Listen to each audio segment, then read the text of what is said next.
Oi, tudo bem? Eu sou Raulino Júnior e você está assistindo ao Monotemático, um programa de entrevistas com autores de trabalhos de conclusão de curso. Hoje, a minha convidada é Itanaína Reichmann, que se formou em Direito na Universidade de Salvador em 2015. Itanaína produziu uma monografia intitulada Limitações às vontades procriativas de cunho eugênico praticadas no embrião em reprodução humana artificial. Uma análise à luz do princípio da dignidade da pessoa humana. E esse é o nosso tema de hoje.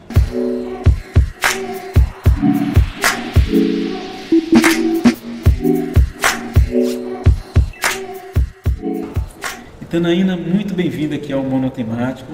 Desde já a gente agradece pela presença e parabeniza também pela sua pesquisa.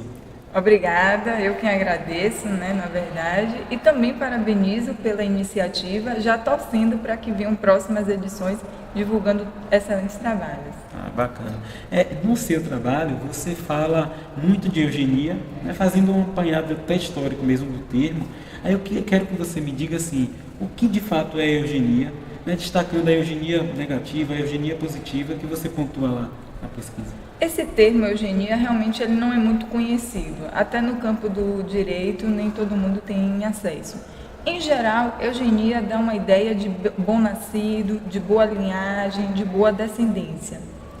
Divide-se eugenia em negativa e em positiva, conforme a finalidade. Então, por exemplo, a eugenia negativa, ela pode ser tanto por uma finalidade terapêutica, quanto uma finalidade de não transmitir determinadas características ao descendente. Já a eugenia positiva, ela dá aquela ideia de transmissão de bons genes, de boas características, conforme o desejo íntimo de cada um. Sempre ligado mais a um ideal de aperfeiçoamento, de melhoramento. E também no seu trabalho, você fala dos limites éticos e jurídicos relacionados às práticas seletivas, embrionárias, motivadas em ideais de melhoramento da espécie humana. Quais foram os limites que você destacou na sua pesquisa? Um limite que a gente não poderia deixar de falar é realmente do direito à vida, reconhecendo que o embrião ele é fonte que origina a pessoa. Então não tem como não resguardar a vida do embrião. Outro limite é a dignidade da pessoa humana, porque embora a jurisprudência do STF tenha afirmado que o texto constitucional dirige a dignidade da pessoa humana para a pessoa nascida, não existe uma pessoa que anteriormente não foi um embrião. E agora a gente vai para o quadro Nota de Rodapé. Itanaína, o Nota de Rodapé é um espaço em que eu quero que você fale um pouquinho sobre o processo de produção do seu trabalho, se houve alguma dificuldade, alguma coisa curiosa. E aí, como foi para você? O processo de confecção foi um pouco árduo, porque realmente aqui no Brasil nós não temos tanta fonte falando da eugenia. Então, eventualmente, tive que recorrer a fontes estrangeiras, por não ser realmente um tema disseminado aqui, principalmente no âmbito jurídico, que a bioética e o biodireito ainda não estão tão incorporados como disciplina. Há uma certa reserva de considerar como um não direito, como algo mais filosófico. Então, você vê que dentro do próprio corpo jurídico há uma espécie assim de... não seria uma rejeição, mas ainda não completamente se incorporou.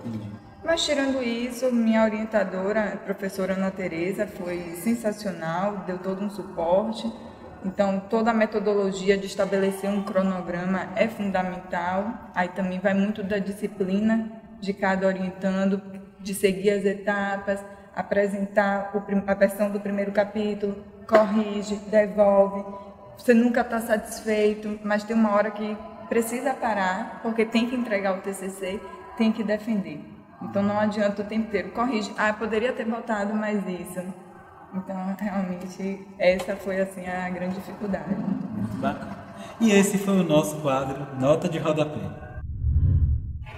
Itanaína, quando a gente fala em eugenia, é impossível não pensar no nazismo, nas experiências nazistas lá.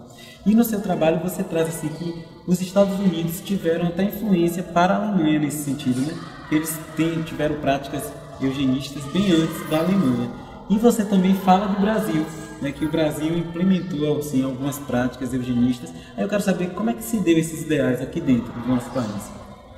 Bom, Raulino, a eugenia realmente ficou muito marcada pelo nazismo, mas como você bem lembrou, os Estados Unidos foram quem implementou o primeiro processo bem-sucedido de esterilizações compulsórias, um projeto realmente eugênico. Aqui no Brasil, esse movimento ele foi incorporado muito pelas elites. Inclusive, Monteiro Lobato ele fez, determinada feita, uma carta dirigida a Renato Kell. Renato Kell ele foi o presidente da Sociedade Eugênica de São Paulo, em 1918. E na carta, Monteiro Lobato ele foi muito direto, dizendo que a humanidade ela era como vinha, precisava de poda. Então, aqui no Brasil, que nós somos essencialmente miscigenados, essa miscigenação ela é vista realmente de uma forma pejorativa, no sentido de que deveria haver um branqueamento da população brasileira. Você recorda, por exemplo, o personagem Jeca Tatu, que é fraco, doente. Então, essa era a visão do povo brasileiro que precisava, para a elite da época, de um movimento eugenista. Tanto é que tivemos nesse período, inclusive, movimentos, desfiles, incentivando e premiando o nascimento de crianças já eugenísticas. Rapaz, imagina, né? E também você cita lá o começo da personalidade humana. Aí você traz 3 teorias, né, que embasam aí essa questão. É a natalista, a personalidade condicional ou concepcionista imprópria e a concepcionista. Eu queria que você falasse um pouquinho de cada uma delas. Bom, essas teorias que visam explicar o começo da personalidade humana, o que é que acontece? O nosso código, a nossa legislação, ela adota realmente a teoria natalista, de acordo com a qual tem personalidade jurídica a partir do nascimento. Só que põe a salvo, que quer dizer, ela resguarda direitos do nascituro, que é aquele ser que ainda está em gestação. Normalmente direitos patrimoniais sucessórios. A teoria da personalidade condicionada, ela vai dizer que não, que desde a concepção tem reconhecimento de direitos, porém há uma condição que é o nascimento com vida. Já a teoria concepcionista vai dizer que desde a concepção, desde a fusão dos gametas, se tem uma personalidade jurídica. Não existe menos pessoa, mais pessoa. É pessoa desde que foi concebida. Então, Itanaína, a gente está chegando aqui no final do programa, né? Agora a gente vai para as nossas considerações finais. E eu quero saber, assim, o que te motivou a tratar desse tema? Bom, eu tenho 2 sobrinhos gêmeos. Na época, minha irmã ela mora na Alemanha. Ela se submeteu realmente às técnicas de reprodução humana artificial, diante da dificuldade que ela tinha, né, de conceber os filhos. Foi bem sucedida, os meninos já estão aí hoje, acho que com 4 anos. Então, a minha principal motivação foi essa, além, claro, do amor pela bioética, essa vontade de querer interdisciplinar cada vez mais a medicina, a biologia com o direito, mostrando que o direito ele deve sim refletir essa evolução científica, os anseios sociais. Então, a motivação foi essa. Bacana. E o que representou para você fazer essa pesquisa? Essa pesquisa, para mim, foi muito particularizada, tanto por essa questão da minha irmã, quanto pela minha família. Eu sou descendente de alemão, então é inequívoco, né, que tem esse estigma. Então eu queria desmistificar um pouco isso, mostrando, olha, eu sou descendente de alemão, mas eu não compactuo com esses ideais nazistas, com os projetos eugênicos, mas ainda assim deve-se ver que a eugenia ela não pode ser de todo negativada, não, porque tem aquela questão realmente do benefício terapêutico. Ficou muito mal vista a eugenia aqui no nosso país, como ela foi incorporada. E o que ficou de aprendizado para você? De aprendizado realmente ficou essa questão, né, de que a eugenia ela é muito estigmatizada, mas que a gente deve ver um viés positivo quando relacionado àquele benefício terapêutico, inclusive de terceiro, e também a questão de proteção do embrião. porque há um equívoco em sempre a gente perguntar o que é o embrião? É pessoa ou é coisa? Embrião é embrião. Ele tem que ter um estatuto próprio de proteção. Então, realmente, o que ficou para mim de aprendizado foi nesse sentido. E para que as pessoas que estão assistindo Itanhaína possam ler o seu trabalho, onde é que ele está disponível? Olha, o trabalho está disponível na biblioteca da Unifax. Atualmente o campus de Direito ele fica ali próximo ao Salvador Shopping, então a biblioteca está lá, é acessível, qualquer um pode ter contato com esse trabalho. Muito bacana. Eu agradeço mais uma vez a sua presença aqui, muito obrigado, parabéns pela sua pesquisa, e o nosso programa está terminando. Até um próximo monotemático com mais um TCC em questão. O trabalho de Itanhaína foi um prazer muito grande, porque Itanhaína, sobretudo, partiu para uma escolha de um tema que é um tema interessante, um tema que não é repetido na área jurídica, um tema que, sobretudo, representa um desafio, que é a eugenia, tratar isso normativamente hoje é um desafio. Eu vinha pesquisando sobre o tema e Itanhaína, ela me veio com a proposta de tratar isso em sede de graduação. Então, os temas relacionados a biodireito e a direito médico são sempre temas muito novos, e que isso também contribuiu para a qualidade, para a excelência do trabalho dela. Itanhaína foi uma orientanda extremamente dedicada, comprometida, que cumpriu as etapas importantes de um TCC, de uma monografia, e, sobretudo, levou a sério o processo, produzindo um trabalho para ter o êxito que ela teve na própria banca. Os próprios avaliadores, ao mesmo tempo, sinalizaram o quanto era importante ela ter escolhido um tema que não era um tema em constante produção científica, porque esse tema realmente é um tema que foi trazido recentemente para discussões em termos de bioética e direito médico. Então, Itanhaína cumpriu as etapas com muita qualidade, muita dedicação, e para mim foi um prazer poder orientá-la.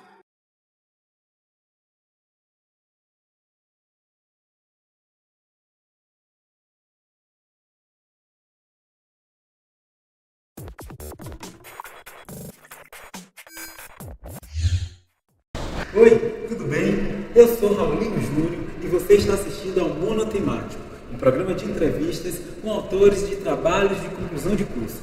Hoje, o meu convidado é Alan Costa, que se formou em licenciatura em Educação Física na Universidade Federal da Bahia em 2015. Alan produziu uma monografia intitulada Fundo e Meio Fundo do Atletismo, possibilidades de variações da velocidade e estratégias em prol da versatilidade. E esse é o nosso tema de hoje.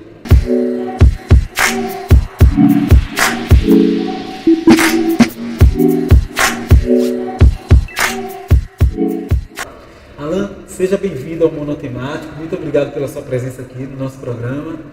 Eu que sou grato por fazer parte do Monotemático, um programa que populariza o conhecimento científico para toda a população. É isso aí. E eu quero, Alan, que você comece falando o que são corridas de fundo e meio fundo no atletismo, que você trata no seu trabalho. Então, entendo as corridas de fundo e meio fundo como corridas de longa e média distância. As corridas de meio fundo são corridas de média distância, que ficam entre 800 metros rasos e 1.500 metros rasos. Porém, nos Estados Unidos também existe a milha, que é a corrida de 1.609 metros rasos. Mas aqui no Brasil não é popular, mas é muito difundida na Europa e nos Estados Unidos também. Então, na sua pesquisa, o seu objetivo era identificar algumas táticas de corridas, de fundo e meio fundo, presentes na literatura, nos livros que você estudou. Quais foram as táticas identificadas por você? Porque eu vi que tem tática do corredor iniciante, o caixote, então explica pra gente cada uma delas. Então, a pesquisa trata-se de uma revisão bibliográfica em que eu coleto de fontes europeias, também da África do Sul, de pesquisadores da África do Sul. E as táticas são infinitas, mas existem algumas que são principais, que são repetidas frequentemente, como a tática do corredor iniciante, que é aquela tática que o corredor começa a disparar na frente e não tem fôlego para manter essa velocidade até o final e acaba perdendo muitas posições. A tática também de perseguição e fuga, que é a mais popular dos corredores campeões, que é aquela tática que o corredor decide perseguir um bloco que vai na frente e tentar fuga no final, ultrapassando todos eles e vencendo a prova. E agora a gente vai para o quadro Nota de Rodapé. O Nota de Rodapé é um espaço em que o entrevistado fala um pouquinho sobre algumas dificuldades, né, que ele passou durante o processo de produção do TCC. Houve alguma coisa curiosa ou ruim no seu processo? Então, eu não tive lá grandes dificuldades em fazer essa pesquisa, mas eu tive que buscar em fontes internacionais, europeias, africanas, porque há uma escassez de artigos científicos nacionais nessa área. Então, talvez a grande dificuldade encontrada foi essa, me apropriar dos termos que são usados no exterior e adequar um pouquinho a minha interpretação aqui no Brasil. Então, talvez seja essa a principal dificuldade encontrada. E como foi a sua relação com o orientador, né, o professor Marcelo Afonso de Carvalho? Foi bacana a orientação dele? Foi a orientação perfeita. O professor Marcelo tem uma bagagem muito grande no atletismo, já treinou grandes nomes do atletismo nacional, do atletismo baiano. É um professor que teve a vivência no exterior, trabalhando com treinamento desportivo. Então, foi um professor que deu grandes contribuições no quesito também, lá no capítulo da monografia, no que condiz aos equipamentos de controle tático. Então, foi perfeito. Para mim, não teria outro professor melhor para me orientar do que o professor Marcelo naquele momento. Bacana. E esse foi o quadro Nota de Rodapé. Então, apesar de existir, né, todas essas táticas aí que você identificou no seu trabalho, cada atleta tem seu ritmo próprio, né? Inclusive, no trabalho também você fala de uma questão da individualidade biológica. Então, eu queria que você falasse por que essa variável é tão importante, né, nesse estudo, nessa análise de táticas e estratégias na corrida. A variável da individualidade biológica é o primeiro princípio do treinamento desportivo, que diz que todo ser humano é diferente um do outro. Há uma diferença na fisiologia e, consequentemente, no treinamento. Mas o que acontece é que a maioria dos atletas preferem pela tática de perseguição e fuga, pelo fato de se sentirem mais confortáveis ao ver o bloco que vai na frente e não se preocupar tanto com a estratégia. Porém, é muito perigoso, porque cada corpo se comporta de uma maneira diferente sobre determinado esforço. E o caixote que você também cita, que é uma prática antidesportiva, né? É uma prática antidesportiva, porém é muito comum de acontecer e praticamente inevitável nas provas de meio fundo, que são aquelas provas de média distância que eu tinha falado anteriormente. São formações táticas quanto ao posicionamento na pista, em que o atleta forma uma barreira humana e pedindo que os outros atletas passem à frente. E também acontecem alguns atos esportivos dentro do caixote, como cotoveladas, rasteiras, xingamentos. Porém, é praticamente inevitável, porque a distância é curta e o espaço também da pista, o espaço geográfico é delimitado. No trabalho você cita algumas tecnologias, né, que também ajudam nessas estratégias aí, nessas táticas. Aí você cita o GPS, as esteiras de corrida, o pacemaker humano, né, que é conhecido como coelho. Mas você criou um instrumento, né, que é o pacemaker eletrônico. Aí eu queria que você falasse um pouquinho qual a diferença deles entre as demais tecnologias aí. Sim, os instrumentos que ajudam no controle e monitoramento tático são dos mais variados possíveis, vão do GPS, esteira e também o pacemaker humano, que aqui no Brasil é popularmente conhecido como coelho. É o corredor que vai na frente ditando o ritmo de corrida, enquanto os outros não se preocupam tanto com a estratégia, já que o coelho está lá na frente fazendo isso para os outros que vêm atrás. E o pacemaker, que é o equipamento idealizado por mim, é um equipamento justamente para isso, para controle e monitoramento das táticas de corrida. Ele funciona perfeitamente na pista de atletismo, fazendo as variações de velocidade em que o professor ou treinador se propõe com perfeição. Essa é a vantagem do pacemaker eletrônico. Os coelhos humanos, eles costumam errar na variação de velocidade. Já o pacemaker não, como é um equipamento eletrônico, que funciona por comandos de programação de computador, ele vai funcionar perfeitamente.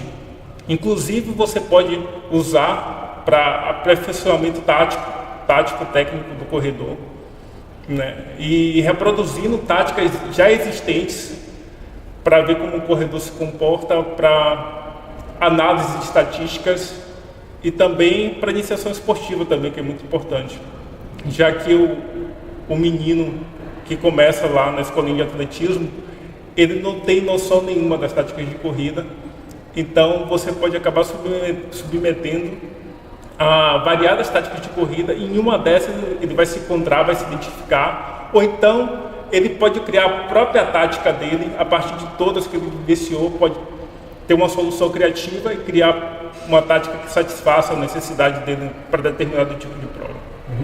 Vale ressaltar que esse equipamento você já patenteou, já foi premiado, né? Sim, um equipamento que eu patenteei lá no final de 2013, fiz o pedido de patente e foi premiado no concurso Ideias Inovadoras 2013 e Prêmio Inventor UFBA 2014. O pacemaker é um equipamento para controle tático e monitoramento das estratégias de corrida, no que condiz a variações da velocidade. É um equipamento que funciona na pista de atletismo, ele simula variadas táticas de corrida com perfeição, diferentemente do pacemaker humano, o coelho, que aqui no Brasil é muito comum nas provas de fundo e meio fundo. Então, essa é a grande vantagem do pacemaker, que ele não erra, diferentemente dos coelhos humanos. Ele faz as variações da velocidade com perfeição, de acordo com o que o professor se propõe, de acordo com a individualidade biológica do indivíduo, de acordo com a proposta de cada atleta tem para cada prova, independente de ser de meio fundo ou de fundo. Então, a gente está chegando nas nossas considerações finais aqui do programa e eu queria que você falasse qual foi a importância de realizar essa pesquisa.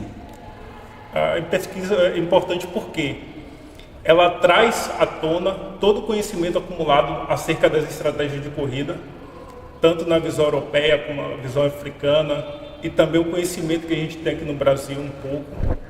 E a partir disso, todos os corredores podem perceber que existem variadas táticas de corrida e se apropriar de uma ou mais, e perceber que existe uma infinitas possibilidades de variações de velocidade para se praticar e também pôr em prática durante as competições. E o que te motivou a abordar esse tema?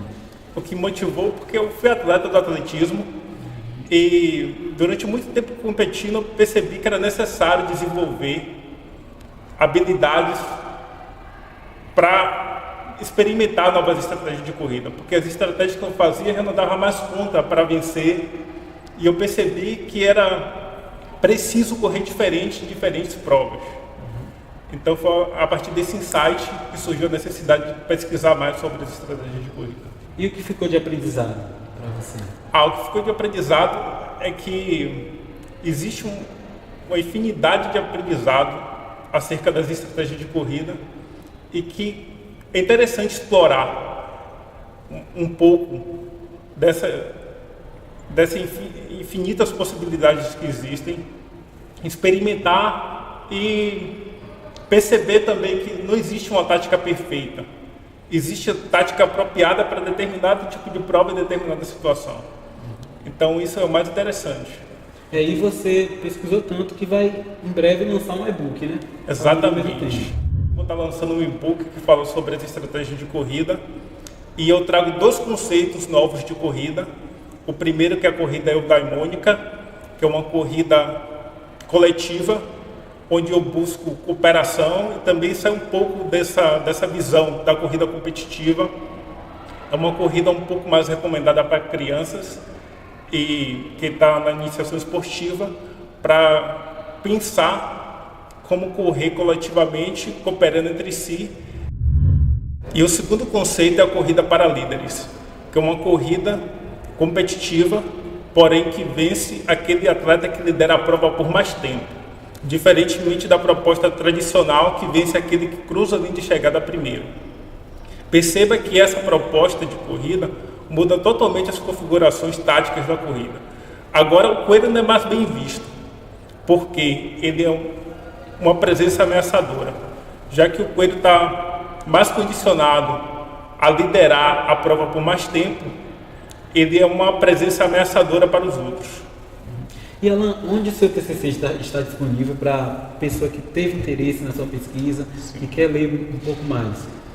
Então, minha pesquisa está disponível lá no acervo da UFBA, Também pela internet, você pode encontrar lá no meu blog, alanatleta, tudo junto, .blogspot.com, e tem um link lá para você acessar meu TCC disponível online. Muito obrigado pela sua presença aqui no Monotemático. O programa fica por aqui e até um próximo com mais um TCC em questão. Foi muito prazeroso atender a necessidade do Alan Costa, não só pela qualidade de aluno que ele foi em todo o curso, muito interessado, muito disponível para o aprendizado e para buscar conhecimento, mas também pela qualidade do trabalho que era proposto, pela ideia do trabalho, e por mera coincidência a gente tinha uma afinidade muito grande com o conteúdo que foi discutido, por termos uma relação direta com o esporte de alto rendimento e principalmente com a corrida de fundo, da qual a gente além de treinador, somos organizador também de eventos esportivos, e sem sombra de dúvida, e foi na verdade um conteúdo que me interessava bastante e achei de alta relevância no conteúdo do Alan, o trabalho dele, e sem sombra de dúvida isso deve servir e vai servir para futuros trabalhos e continuar na busca do conhecimento a respeito da corrida de fundo.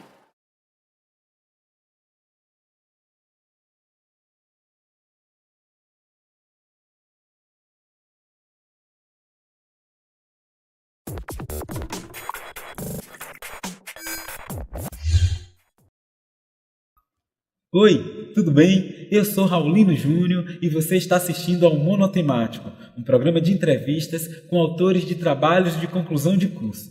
Hoje, a minha convidada é Dinéia Ramos, que se formou em Direito na Universidade do Estado da Bahia em 2016. Dinéia produziu uma monografia intitulada Maternidade no Cárcere, Vivência de Mulheres Grávidas e Recém-Paridas no Conjunto Penal Feminino de Salvador. E esse é o nosso tema de hoje.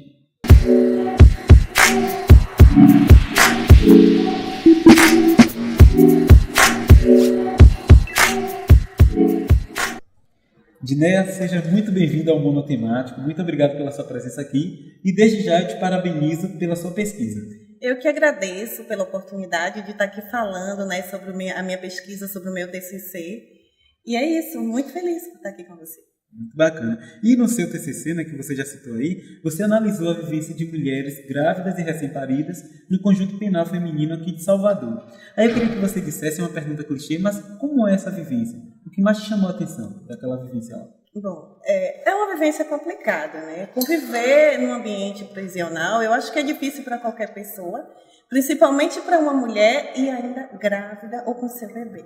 Os espaços são limitados, né? Não tem a devida saúde, assistência médica. Então, é realmente muito difícil conviver num ambiente prisional nessas condições. Uhum. E no TCC também você traz uma boa discussão sobre desigualdade de gênero, Que a gente sabe que essa desigualdade existe na sociedade e parece que naquele ambiente ela se potencializa. Então, assim, eu queria que você me dissesse quais foram os traços de machismo que você identificou lá no complexo aqui de Salvador, no Conjunto Penal de Salvador. Inúmeros, Inúmeros. Primeiro, você, quando chega, você vê logo pela roupa. Então, essa mulher, ela não se veste como mulher, entendeu? A roupa que usa é um short, uma camisa, como um homem. Então, são diversas formas. As mulheres, não somente no de Salvador, porque para falar de Salvador, eu precisei caminhar por outros lugares, conhecer a história das prisões femininas no Brasil inteiro e, quiçá, em alguns lugares do mundo também. E eu verifiquei que a mulher ela é tratada como um homem. A prisão feminina de Salvador, apesar de ela ser considerada feminina, ela traz todos os traços de uma prisão masculina. Então, ela não tem, como é que eu posso dizer, as especificidades. Ela não é trazida com as especificidades que o feminino requer. É realmente muito, muito difícil para a mulher conviver nesse ambiente. Ela perde a sua essência como mulher e acaba se tornando como homem, como o sanitário. A beleza dela não é ressaltada, como maquiagem, por exemplo. Eu tive notícia de que algumas fazem as unhas lá mas não é algo assim para todas, depende muito do contexto, é realmente muito difícil. E agora a gente vai para o quadro Nota de Rodapé. Diné, o Nota de Rodapé é um espaço em que eu peço, né, para você que é entrevistada falar um pouquinho se houve alguma dificuldade, alguma curiosidade nesse período de produção do seu TCC. Conta pra gente. Tá bom. Olha, o que eu quero dizer é que inicialmente eu não queria falar sobre prisão. Eu passei na época da construção do TCC por diversos momentos, eu queria falar sobre acesso à justiça, sobre a questão das cotas raciais, e sobre outras coisas, sobre deficiência, né, os abandonados, que vai para a área do direito civil. Até que minha então orientadora, que é a Yamanandi Brito, me convidou a conhecer a prisão. Por que você não fala sobre mulheres presas? Daí eu não pensei sobre isso. Eu vou te convidar, aí eu te apresento a prisão, você vai lá, conhece e depois você decide se quer falar ou não. E eu segui. Eu acho que a partir daquele momento já bateu lá no fundo, sabe? E fui, conheci, me identifiquei com a questão, me vi ali, porque poderia ter sido eu. Eu acabei me encontrando na prisão, né? Eu vi a realidade, tive a oportunidade de... Inicialmente eu fui apresentada à diretora, né? Então ela perguntou se eu tinha interesse em conversar com uma das presas que estavam saindo, que estava grávida. Eu aceitei o desafio, né? Que o desafio para mim é algo acontece a todo momento da minha vida. Conversei e já saí dali com a certeza que aquele tema seria o meu TCC.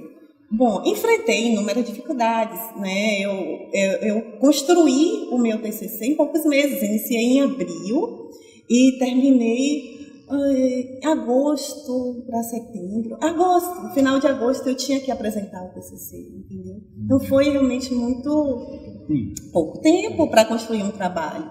Mas eu debrucei muito, eu varava madrugadas lendo, estudando sobre a questão das mulheres, das presas, assisti vários filmes, li várias obras, trabalhos acadêmicos e fui pensando, né, de que forma eu ia fazer o recorte, né, até que em determinado período a minha orientadora não pôde continuar e eu fiquei sem orientadora por um período e convidei a professora Rita Brito para ser a minha orientadora e que ela negou a princípio, ela disse que não podia, estava concluindo o doutorado, não tinha condição de ficar comigo.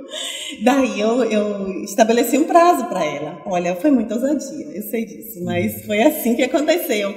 E deixei, em uma semana ela me deu retorno, aceitou, né, esse meu desafio de ser orientada por ela, né? Eu já estava nesse momento com o professor Marcelo Lagrota como meu co-orientador, mas eu queria que tivesse uma mulher, entendeu? Era algo mais simbólico. Então ele é uma pessoa muito ele é um bom orientador, e já orientador o trabalho de outros colegas, mas para mim eu queria que fosse uma mulher, por isso que eu queria que fosse a professora Rita Brito, e que não me arrependi, foi muito bom, nós construímos juntas um trabalho que foi gratificante para mim e para ela também, tenho certeza disso. Construímos também uma amizade muito boa a partir daí. E foi isso, o meu TCC estava pronto, apresentei no mês de outubro, lá na UNEB. Foi isso, eu acho que tiveram outras coisas, mas não consigo me recordar agora. Mas foi muito interessante o final, eu gostei do final, do que a gente conseguiu. Que maravilha! Esse foi o quadro Nota de Rodapé. Então, Diné, essas mulheres que estão presas, elas já sofrem por essa condição. Grávidas e recém-paridas, eu acredito que muito mais, né? Pela questão psicológica que está envolvida. E no seu trabalho você traz assim alguns dilemas dessas mulheres, porque quando elas têm filhos, elas sabem que vai ter um momento de ruptura dessa criança, né? Que tem uma legislação aí que diz, e também elas se sentem culpadas porque os filhos estão naquela condição ali de prisioneiros também. Então, qual tipo de assistência o Conjunto Penal dá para essas mulheres que você identificou na sua pesquisa? Bom, é muito complicado. Antes de falar sobre a assistência que o Conjunto Penal traz, eu vou falar sobre como essas mulheres se sentem, né, a conviver com seus filhos nesse momento. Conversei, conforme está no TCC, com 6 mulheres, 3 grávidas e 3 recém-paridas. Todas elas chegaram grávidas na instituição penal. E elas se sentem responsabilizadas por deixar seus filhos nessas condições. Mas se, por um lado, elas se sentem culpadas por deixar seus filhos, elas temem também a separação, né? Que a lei penal traz, que são 6 meses. E 6 meses como mínimo, mas que acaba se tornando o máximo. Por quê? Porque a decisão de manter essas crianças nesse ambiente é dada ao diretor da instituição penal. E daí ele que vai avaliar as condições do presídio, da presa, né? E vai decidir se vai continuar mais tempo ou se vai entregar para a família. Vai depender muito de cada relação familiar nesse contexto.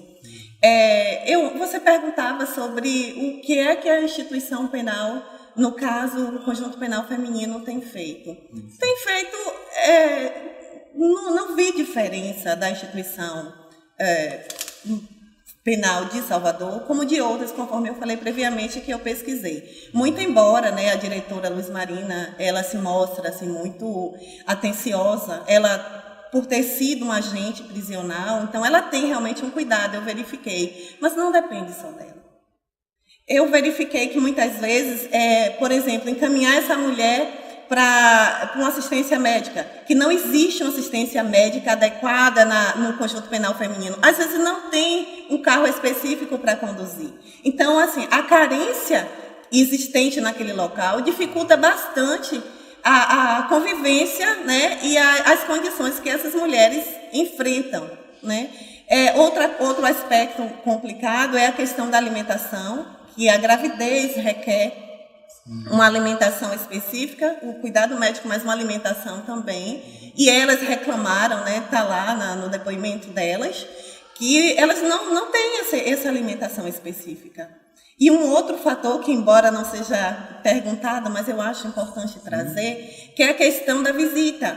Elas quase não recebem visita. A questão de gênero na instituição prisional é algo gritante, porque muitas dessas mulheres que estão lá, elas estão lá levadas por uma convivência com o esposo, com o namorado, marido, em que elas foram pegas e eles conseguiram se livrar. Mas, a partir do momento que elas ficam presas, elas são abandonadas. Abandonadas pelo esposo, abandonadas pela família, né? Então, muitas delas se encontram ali sem muito, como é que eu posso falar? Sem muita perspectiva. Embora não tenham sido julgadas ainda, apenas uma das pesquisadas, que foram 6, apenas uma tinha sido julgada. Em 2016, antes de concluir o meu trabalho, a lei é uma lei muito boa, né? Não vamos falar mal, a lei realmente é muito boa, a lei de execução penal, a Constituição, os direitos humanos são legislações muito boas. Inclusive, o marco, né, da primeira infância que foi lançado traz que as mulheres elas podem ter condição domiciliar. Elas não precisavam estar ali. Elas poderiam estar cuidando, ter a medida, né, domiciliar e estar em casa cuidando dos seus filhos. Mas é muito complicado, né? Isso não depende da direção do conjunto penal, né? Então, são outros fatores, né? A execução penal e tal, e as condições de pobreza que elas vivem. Então, os recursos para ter um bom advogado, né? Isso conta muito, né? Mas, posteriormente, eu vou falar sobre o perfil dela, e daí vai ter um entendimento maior sobre essas mulheres, sobre as condições que elas vivem naquele local. E no seu trabalho, você falou aí do perfil, você traz, né, são mulheres de 18 a 33 anos, por aí? Na verdade, 18 a 24 anos, sim, e apenas uma delas que tinha 33 anos, mas as demais 18 a 24, então são mulheres jovens, né? Mulheres jovens, negras, pouco alfabetizadas, né? Apenas uma delas, com quem conversei, tinha até o 1º ano, e apenas ela pôde se expressar claramente sobre os seus sentimentos, né? Entendendo, inclusive, todas as perguntas que eu fazia de forma clara, porque a maioria delas não tem uma instrução maior para poder compreender, né? Eu estou falando nesse sentido. Claro que a gente vai usar a linguagem dela, né, que ela possa compreender, mas o que eu falo é que o nível de instrução delas ainda é baixo. Entendi. E já adiantando algo que você aí falou, né, você fala dos depoimentos, né, dessas mulheres, e você coloca lá alguns depoimentos assim, que mostram a realidade de quem está vivendo, porque você dá, né, ali o espaço para que elas falem, e elas falam das dificuldades de sobreviver ali naquele ambiente. O que é que a legislação traz assim, para melhorar as condições de vida dessas mulheres, assim, de uma forma geral? Não uma legislação específica, mas o que é que você pode pontuar para a gente? Bom, como eu falei previamente, a legislação é muito boa, né? Ela traz aspectos das condições que as mulheres têm que ser. Todo preso ele tem que ser tratado com igualdade, né? E é o que não se percebe na prática, né? O espaço pequeno, né? Principalmente nas condições que elas vivem, muitas até dormem no chão, porque é um espaço pequeno para 3, 4 mulheres, segundo o relato delas. Tudo que eu estou trazendo aqui foi o que elas me disseram. Cama, né? De cimento, né? Sim, claro. Cama de cimento, quer dizer, existe assim entre elas a lei delas, eu costumo dizer que é a lei interna, que uma acaba cedendo lugar para a outra, a depender da condição que cada uma está. Entendeu? Mas o que seria, o que é que a lei traz? Bom, a instituição penal ela deveria ter um local específico para essas mulheres, teria que ter o local para que as crianças ficassem. Então, as crianças não deveriam estar presas. Elas não cometeram nenhum crime, foi a sua mãe, a sua genitora que cometeu. Então, elas acabam sendo responsabilizadas por algo que não fizeram. Né? Daí a gente vê, você perguntou anteriormente sobre a questão de gênero. Sim. E aí Nana Queiroz, ela traz presas que menstruam. Eu só estou resgatando isso porque eu esqueci de falar lá, né? Sobre a questão presas que menstruam. Por quê? Porque são mulheres que estão ali, mas que são vistas o tempo todo como homens. Teve uma outra pesquisa assim, que eu achei bastante interessante, que é Filhos do Cárcere, de essa, né? Aline Dessa, né? Ela é de comunicação da UFBA. 2010 a obra, né? Sim. Então, ela traz também, dentre outras autoras que estudam mulheres, mas eu falo dessa porque ela estudou o conjunto penal feminino de Salvador. E essa relação, muito embora o dela é um livro, então ela abrangeu mais, o meu foi mais delimitado, mas eu pude observar nessa questão. Os filhos, eles são responsabilizados pelos erros que a mãe cometeu. Né?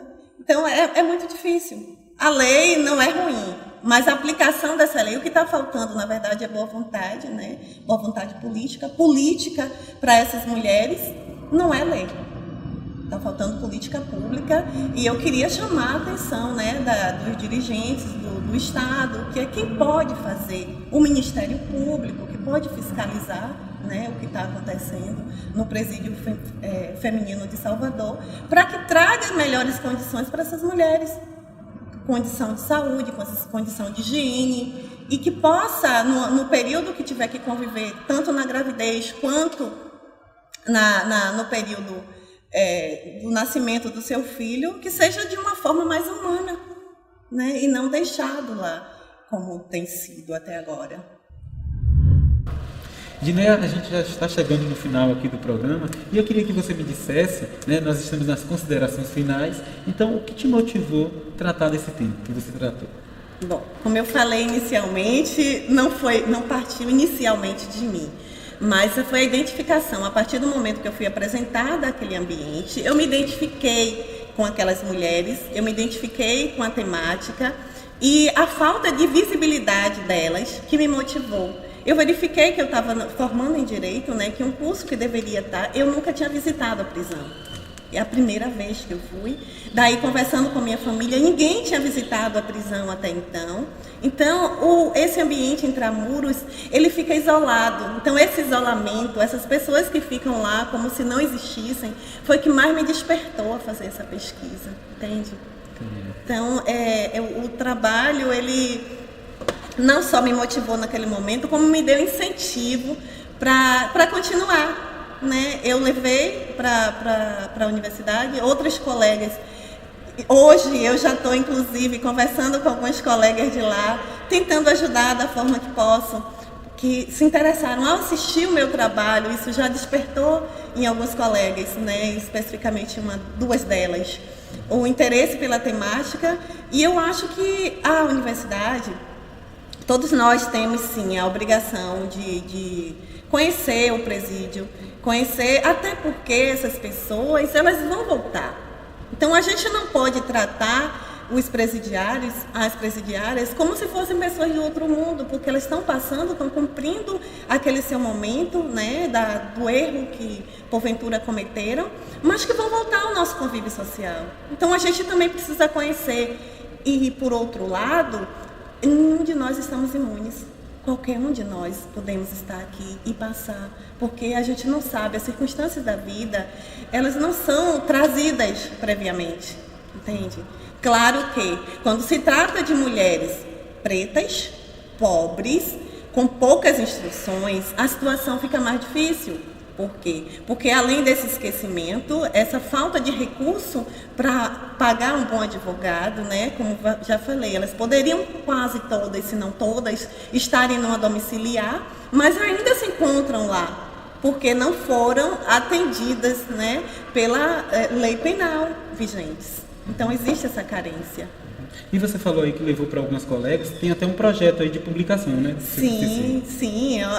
Uma das professoras, né, a professora Clara Laurido, né, que foi uma das minhas examinadoras, ela se interessou muito e ainda naquele dia ela disse que o meu trabalho deveria ser publicado. E depois ela me convidou. Claro que isso é algo, eu estou trazendo, eu não sei nem se deveria, mas eu já estou trazendo algo embrionário, né? Não tem nada ainda concreto, são ideias, né, que se tornarão em projetos de uma publicação vindoura, né? Não só o meu, como de outras meninas também que estudaram ou estão estudando sobre o assunto, né? E o que ficou de aprendizado, Diné, para você? Muita coisa. Muita coisa. O que eu aprendi foi que a gente deve conhecer e que a gente não tem que ficar com conhecimento preso. O conhecimento, ele tem que ser difundido. Não somente na academia, mas na sociedade, na família, em qualquer ambiente que a gente venha estar. E eu tenho feito isso. Eu acho muito importante a realização do meu trabalho, porque eu estou tendo oportunidades, não só de estar aqui. O fato de estar aqui com você está sendo uma oportunidade grandiosa, né? Porque outras pessoas está tendo também essa oportunidade de ver que um trabalho foi feito, a necessidade de conhecer aquelas pessoas que estão lá, né, no ambiente intramuros, como se fossem desconhecidas, né, mas que precisam. Uma questão que me chamou bastante atenção foi o abandono familiar. Né? Então a família também precisa estar presente, não é porque o teu familiar cometeu um erro que vai abandonar, porque elas já se sentem isoladas de todo mundo. Então a família precisa marcar a presença, os amigos precisam, muito embora no depoimento das entrevistadas elas tenham me dito que era proibida a presença dos amigos. Né? Não pude fazer uma pesquisa mais ampla porque eu estava se tratando de um trabalho de conclusão de cursos que tinha que fazer recortes. Sim. Então eu precisava delimitar, eu não tive como averiguar até que ponto, né, aquela informação trazida por elas, né, acontecia exatamente daquela forma. Mas eu aprendi que o trabalho deve continuar.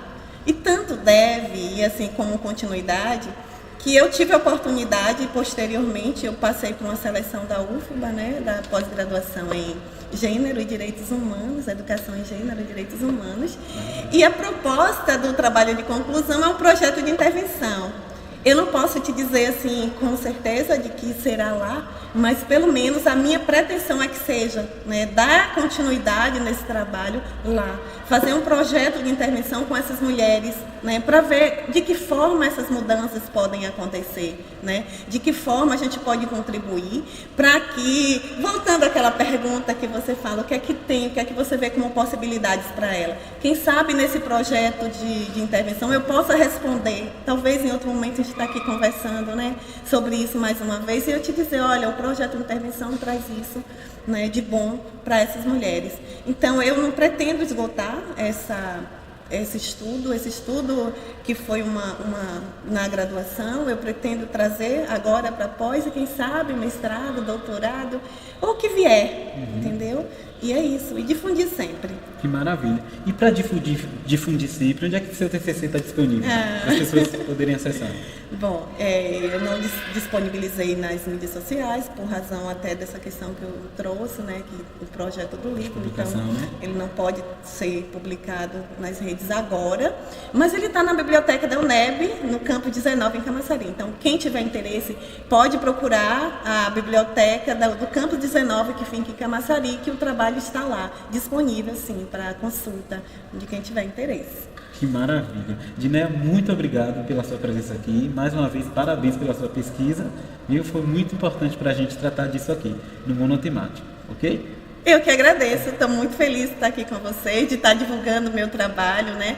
E que espero que as pessoas que estejam assistindo, que pesquisem, que olhem, né? Que visitem a biblioteca do Campo 19, em Camaçari, e leiam o meu trabalho, né? E depois finalizem o que acharam, né? Eu espero que gostem. E eu queria aproveitar e convidar todos os alunos do Campo 19, todos os alunos da UNEB, né? Que é até mais fácil esse acesso, que visitem a biblioteca e que leiam o meu trabalho, né? Isso será muito gratificante para mim. Maravilha. Esse também é o nosso objetivo. O nosso programa fica por aqui e até um próximo Monotemático, com mais um TCC em questão. Orientar Dinéia foi uma atividade muito gratificante. Primeiro porque ela se mostrou atenta, com muita responsabilidade e ouvia, né? Porque uma das dificuldades, às vezes, na orientação é quando o aluno acha que só está aberto para ouvir os elogios.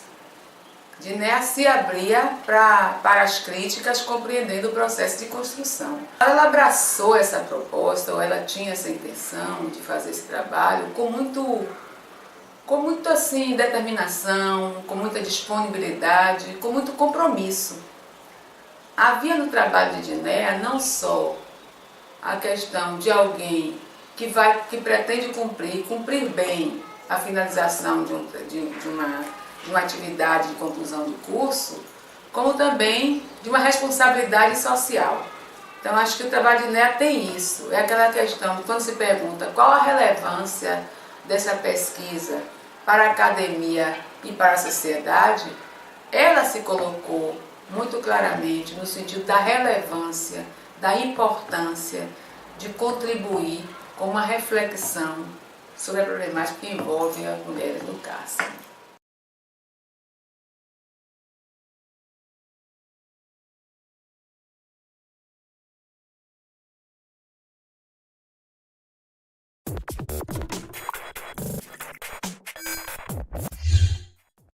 Oi, tudo bem? Eu sou Raulino Júnior e você está assistindo ao Monotemático, um programa de entrevistas com autores de trabalhos de conclusão de curso.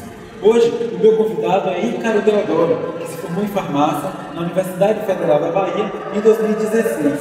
Ícaro produziu uma monografia intitulada Desenvolvimento de RPG para a Educação Farmacêutica. E esse é o nosso tema de hoje.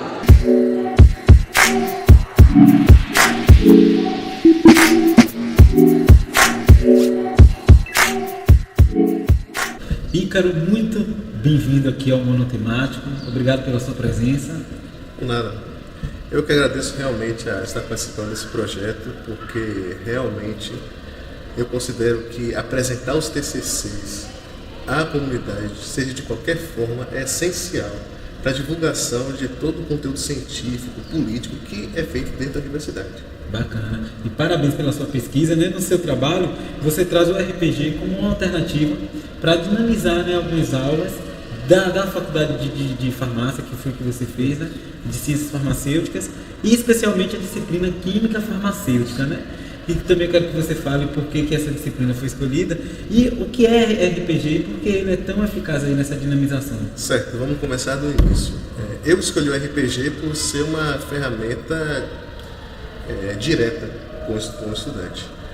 Você precisa ter poucos recursos, basta ter papel, caneta no máximo um projetor, até mesmo você pode imprimir alguma coisa para apresentar mapas e outras coisas.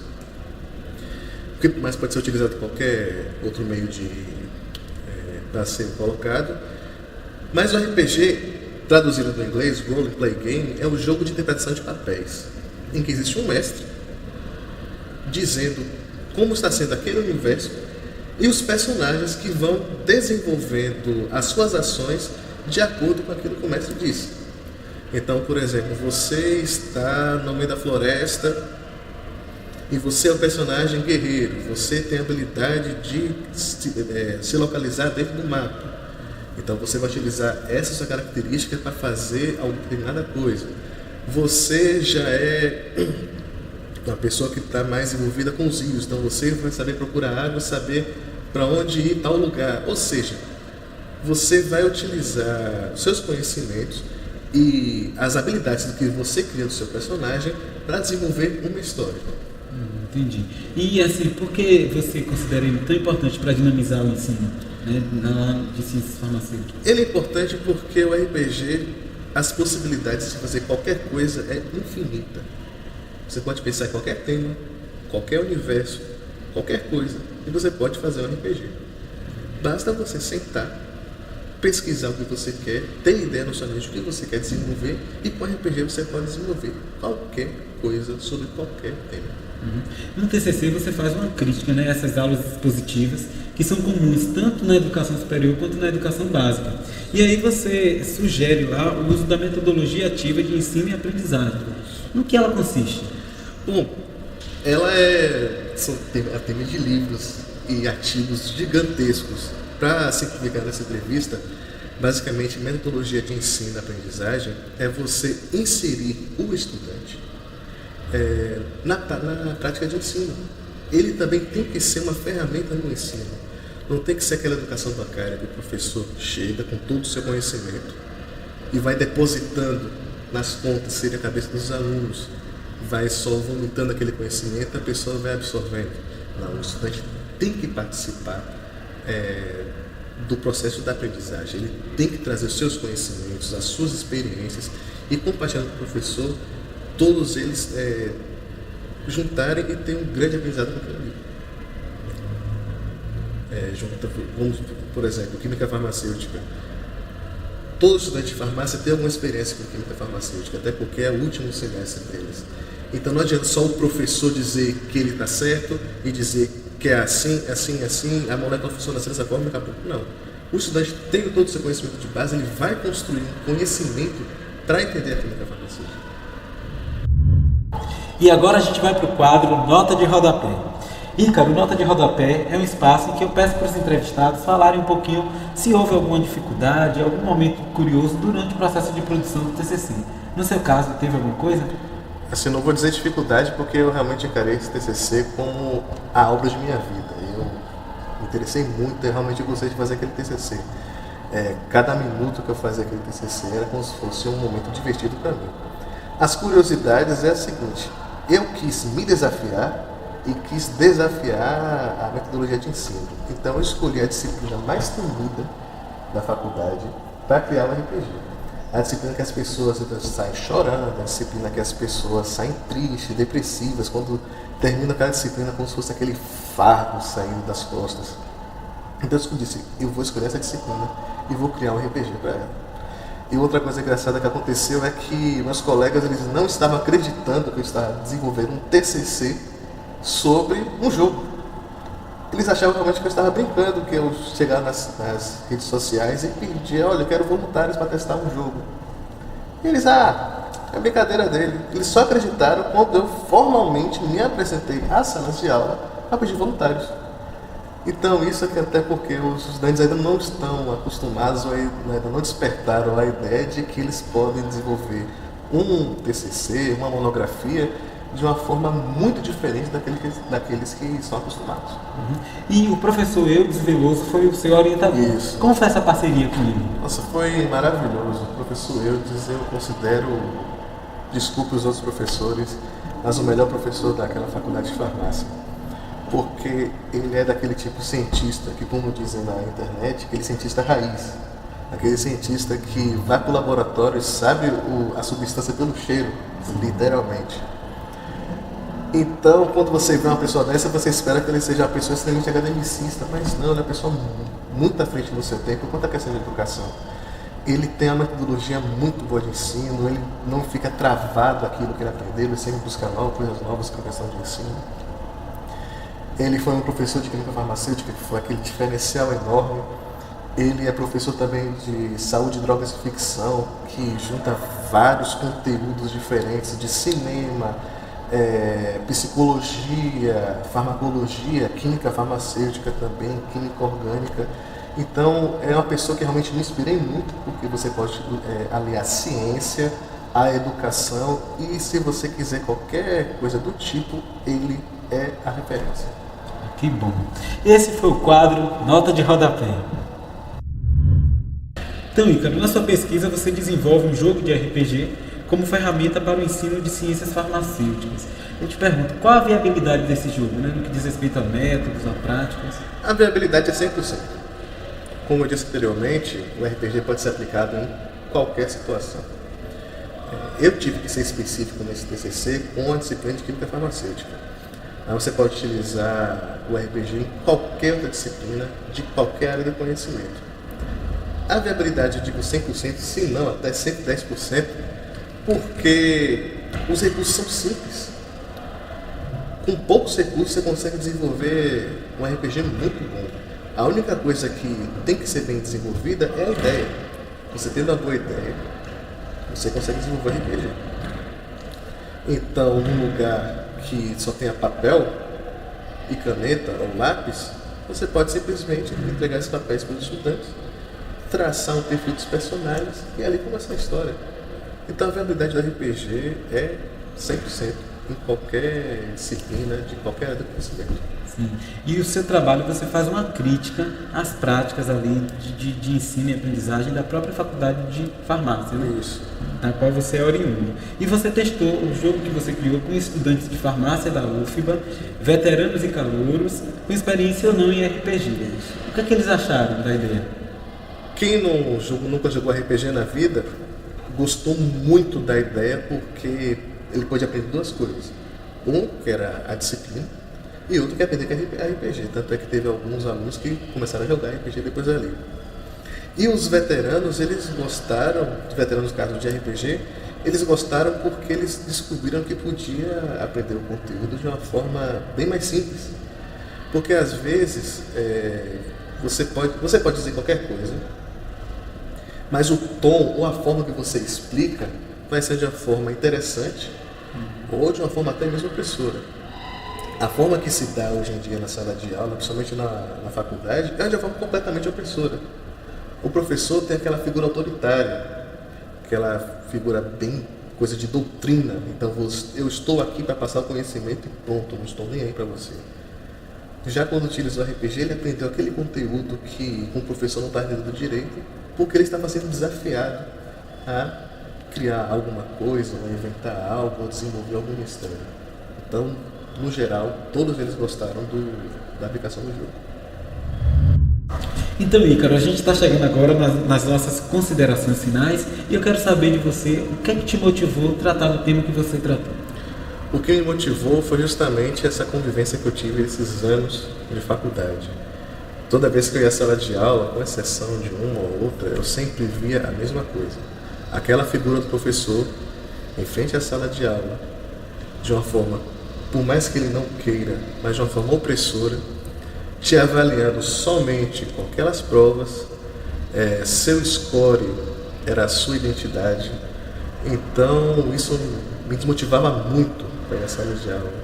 E por mais que eu não seja diretamente da área de educação, eu quis fazer alguma mudança, nem que seja de uma forma simples. Eu sei que esse TCC não vai revolucionar de um dia para o outro, mas só em ver alguns colegas gostarem do trabalho e despertarem nele a vontade mesmo de ter algum tipo de mudança, já realmente me satisfez. E o que representou para você fazer essa pesquisa?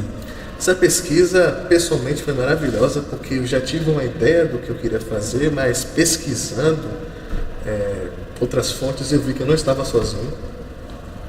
Eu vi também que eu poderia contribuir muito com essa área, né? Até mesmo de algumas pessoas que estavam deslizando um pouco, eu puder ajudar. Também a contraparte, quando eu deslizei, essas pessoas também me ajudaram, já não vai por esse caminho, vai por outro. Então eu vi que ela tem muito a crescer, ela funciona muito bem, então é isso. E de aprendizado, o que é que ficou aí? O aprendizado ficou tudo.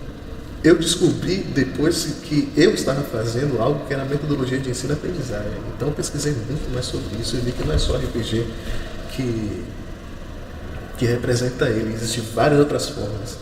Então eu vi que realmente pode ser feito muitas coisas em sala de aula, e que o objetivo é criar o conhecimento, então não só reproduzir ele. É que o estudante ele realmente pode ser o protagonista do seu conhecimento e não passivo a tudo aquilo que está acontecendo. Com certeza. E, Carol, agora eu quero que você diga, né, onde é que seu TCC está disponível para que as pessoas possam ler, possam se apropriar aí dessa pesquisa que você fez. Para aqueles que gostam de papel, né, o meu TCC ele está alocado na Biblioteca Central da UFBA. E para aqueles que gostam de meios digitais, no meu caso, ele está no Google Drive com o link que vai estar descrito aqui abaixo na descrição. Muito obrigado, Igor, pela sua participação aqui no Monotemático. Mais uma vez, parabéns pela sua pesquisa. Obrigado. Foi muito bacana a gente conhecer um pouquinho do seu trabalho. E o nosso programa fica por aqui e até um próximo Monotemático com mais um TCC em questão. O trabalho de TCC do Ícaro foi um trabalho não convencional, vamos dizer assim, de orientação da minha parte.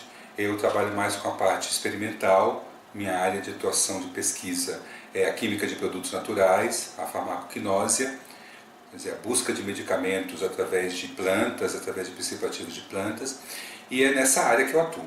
Mas, no ensino, eu tenho um interesse muito grande por metodologias ativas de ensino. Metodologias de ensino onde o estudante seja um sujeito mais ativo da sua formação.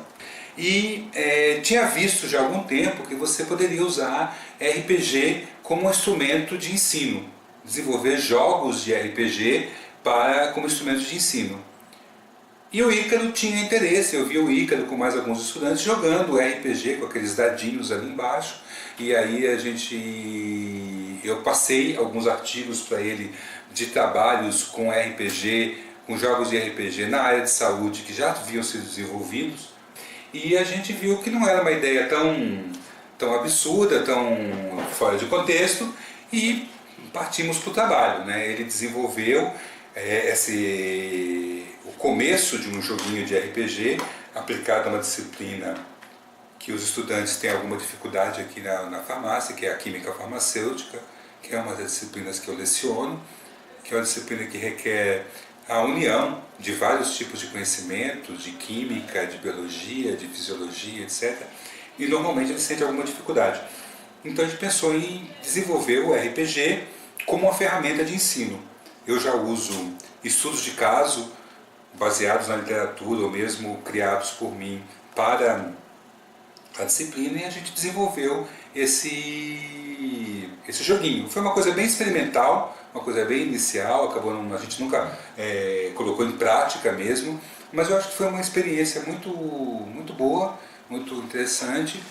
Primeiro porque os estudantes de farmácia, na sua grande maioria, não se interessam muito pelo ensino, pela parte de ensino, se interessam mais pelo tal do mercado de trabalho, né? Seja lá o que é isso. Então o Ícaro tem essa veia de professor, então isso ajudou bastante, né? Ele conhece. E, por outro lado, comigo também, com uma experiência nova de orientar nessa área, que não é uma área a área de educação, não é uma área que eu domino, embora me interesse, né? Então foi uma experiência gratificante, que ainda não terminou, ainda está em curso, que a gente espera que repita.